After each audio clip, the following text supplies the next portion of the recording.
051, People versus Julio Soto. Entries of appearance, please. Rafe Taylor on behalf of the people. Good morning, Mr. Soto. Morning.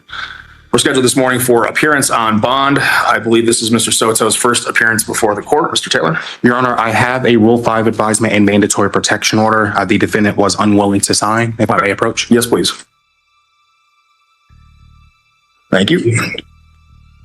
All right, Mr. Soto, we're going to talk about a couple of these documents that we need to address for your first appearance this morning. I'll note for the record, Mr. Soto does appear out of custody and pro se, having posted an appearance bond on May 22nd. Mr. Soto, the first of these documents we need to address is this Rule 5 advisement under Rule 5C2. Did you have an opportunity to review this advisement? I did. All right. And do you understand each of the bulleted paragraphs on this page? All right. Well, I'm going to go ahead and explain them to you then.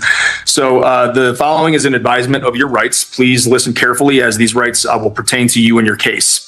You have the right to remain silent and you do not need to say anything to anyone about the facts of your case.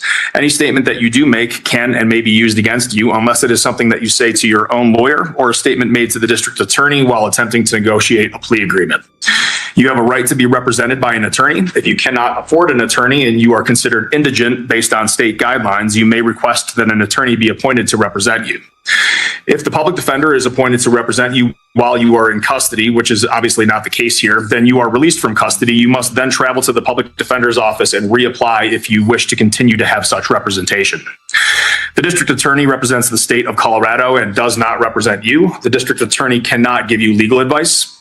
In most cases, you have the right to have a reasonable bail set. We may discuss bail today when your case is called. If you are a defendant on a Victims' Bill of Rights case and bond has already been set by schedule or on a warrant, the bail cannot be discussed until the court can find compliance with the Victims' Bill of Rights. If this applies to you, then your case would be set over expeditiously on the issue of bond to allow for compliance. You have the right to a speedy and public jury trial, or if the district attorney agrees, a trial to the court. You are presumed innocent, and if you plead not guilty, you have the right to require the district attorney to prove your guilt beyond a reasonable doubt. At trial, you have the right to cross-examine witnesses, the right to testify on your own behalf, the right to subpoena witnesses to testify on your behalf, and the right to appeal any rulings or decisions in the event of a conviction. If you are charged with a petty offense, you are entitled to a jury trial if, within 21 days after entry of a plea of not guilty, you make a request to the court for a jury trial in writing and tender to the court a jury fee of $25 unless the fee is waived by the judge because you are indigent. In petty offenses, you have a right to a jury of 3 unless a greater number not to exceed 6 is requested by you in the written jury demand. If you are alleged to have violated any law pursuant to Title 18 of the Colorado Revised Statutes, the law requires a mandatory protection order will enter against you. This protection order will state that you will not harass, molest, intimidate, retaliate against, or tamper with any witness to or victim of the acts that you are charged with committing, and other conditions may also be ordered by the court as part of that protection order. Compliance with the mandatory protection order will be made a condition of any bond posted in your case, and if you fail to comply, your bond could be revoked, or new charges could be filed against you, or contempt proceedings could result, or any combination of those events could occur. You may be able to resolve your case by plea agreement, but please keep in mind that any plea of guilty which you may enter may be, or rather must be, a voluntary plea and not the results of any threats, coercion, or undue influence on the part of anyone. Any agreements that you make with the district attorney must be in writing. After you have read these rights, you may have a conference with the district attorney to determine if you and the district attorney can reach an agreement regarding your case. This could be an opportunity for you to obtain more information about your case. You do not have to speak with the district attorney if you choose not to, and after you have been read this advisement, whether you choose to speak with the district attorney or not, your case will be called up by the court to either accept an agreement or set the matter for future court proceedings such as motions, trial, appearance of counsel, or another setting. And so do you have any questions for me based on any of those advisements? No, I don't. Sir, have you ever served in the U.S. Armed Forces, or are you a veteran? No. I'm going to mark this form no.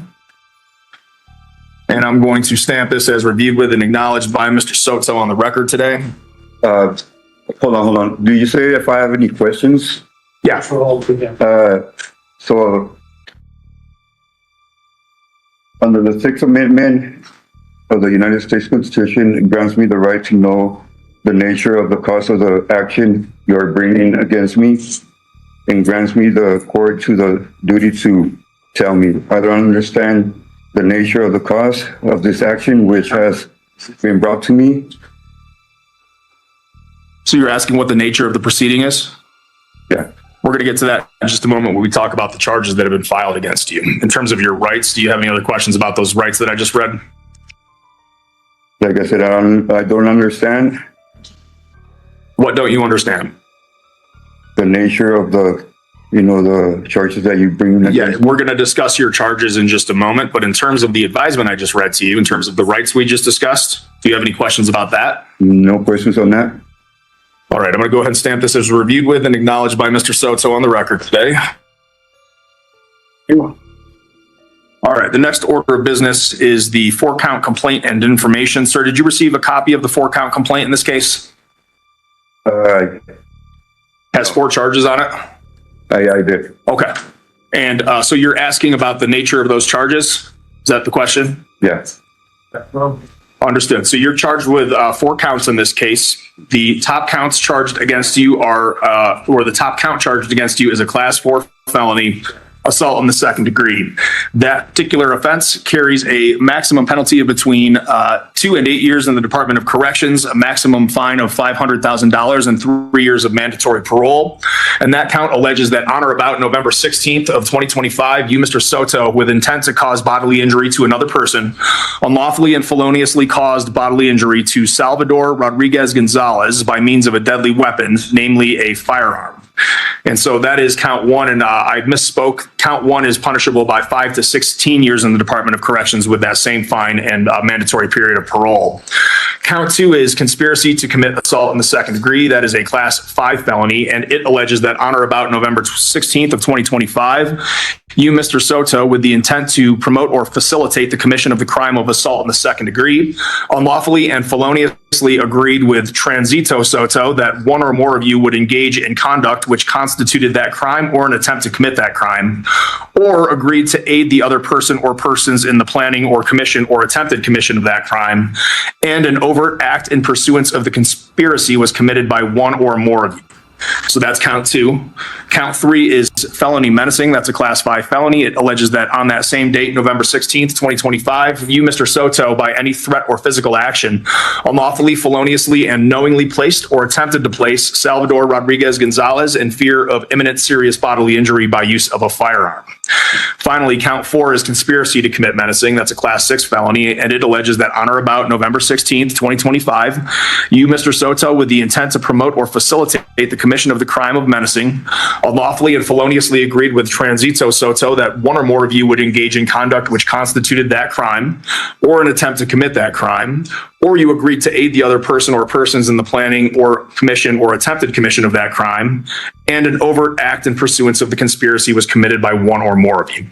So those are the 4 counts charged against you. Do you have any additional questions with respect to the nature of those counts?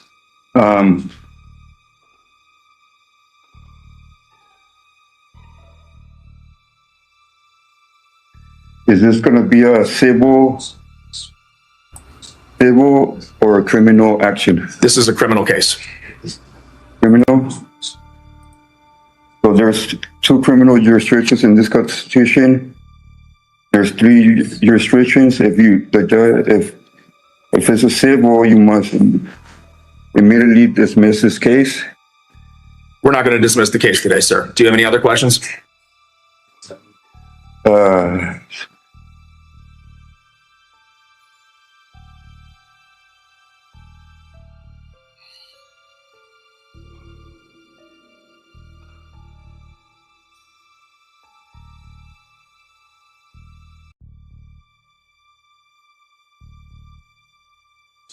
So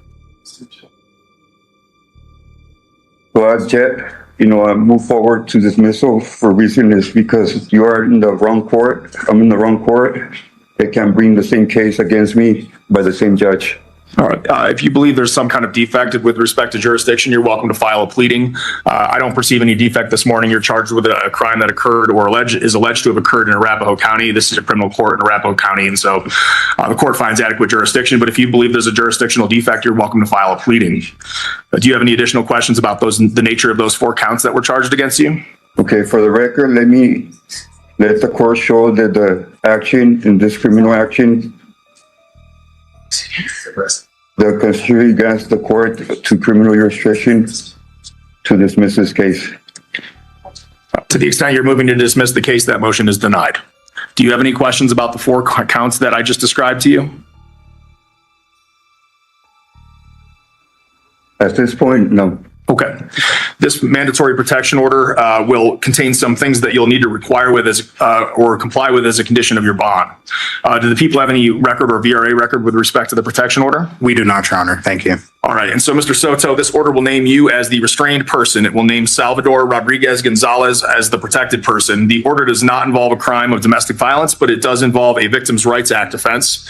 And the order will contain the following terms. First, that you shall not harass, molest, intimidate, retaliate against, or tamper with any witness to or victim of the acts that you are accused of committing. Second, you will vacate the home of the victims and witnesses and stay away from any location they are likely to be found.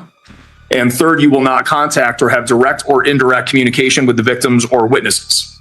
Beyond that, you will not possess, purchase, or control a firearm, other weapon, or ammunition. And finally, you will be restrained from Scooter's Sports Bar and Grill at 13698 East Alameda Avenue in Aurora, Colorado.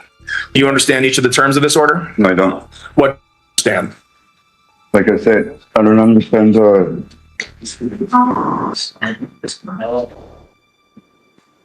I'm not asking you about anything on those papers, sir. I'm asking you about what you don't understand about the terms of this protection order I just read to you. I don't understand the nature of the charges that you're bringing against me. I just asked you a moment ago if you had any additional questions about the charges. We've now moved on to the protection order. Do you have any questions about the terms of the protection order? Have you seen no couple under, it's going to be under common law or? No, this is statutory law that contains crimes that you are accused of committing. So this is a criminal case. It's based on a violation of statute. And those 4 counts that I just read to you are the counts that have been charged against you. With respect to the protection order and the terms that I just read to you, do you have any questions about those terms that you're required to comply with? Is this right here under common law as you have? I just answered that question, sir. This is Or in the- this arises under statutory law. The injured party under the common law, whereas the default, whereas there's an injured party. So there's no injured party. Yes, there is. The injured party is the individual who I read to you, Salvador Rodriguez Gonzalez. That is the alleged injured party. I don't see no injured party here, so there's no evidence at all. Mr. Soto, if you would like to file a pleading with respect to whatever you've got on your papers in front of you, you're welcome to do so. I'm not going to hear any more argument as to that this morning. Do you have any questions about the mandatory protection order? No, I need to read it again. I'm not going to read it again. Do you have any questions about the order? No. You're going to be required to comply with this order. I'm stamping this as reviewed with, acknowledged by you on the record today. If you violate this order, you will be held in contempt of court, or you may be charged with a new crime, which could be a misdemeanor or a felony. All right. Mr. Soto, do you have a plan for an attorney in this case? Do you intend to apply for a public defender or hire private counsel? No, I'm not representing myself. You're going to represent yourself.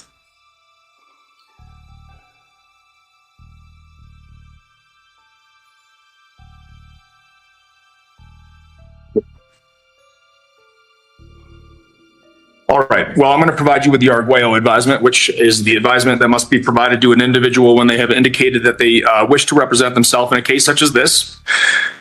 So, sir, you have a right to have a lawyer, but you must prove to the court that you're working hard to find a lawyer. In this case, you're saying that you don't want one. And you can work hard to show the court that you are trying to find a lawyer by applying to the Arapahoe County Public Defender's Office. If you qualify based on your income level, you've indicated that you do not wish to do that. The other option is by hiring a private lawyer to represent you. You have indicated that you don't wish to do that either. And so ultimately, the court will treat that as giving up your right to a lawyer this morning. You've indicated that you wish to proceed pro se and represent yourself. The highest charged against you is a class 4 felony, second-degree assault with a deadly weapon. I'm just going to fill out this form. I'll be back with you in just a moment. As I mentioned previously, assault in the second degree with a deadly weapon is the top count charged against you. That's a class 4 felony. It carries a maximum sentence of 5 to 16 years in the Department of Corrections and a maximum fine of $500,000. And so I have a couple of questions for you. What was the last year of school or education you completed? No comment on that. What was the last year of school you completed, sir?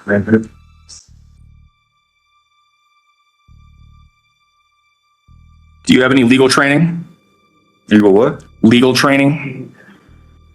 Don't know that question. That's a no? I don't know that question. Okay. I'll take that as a no.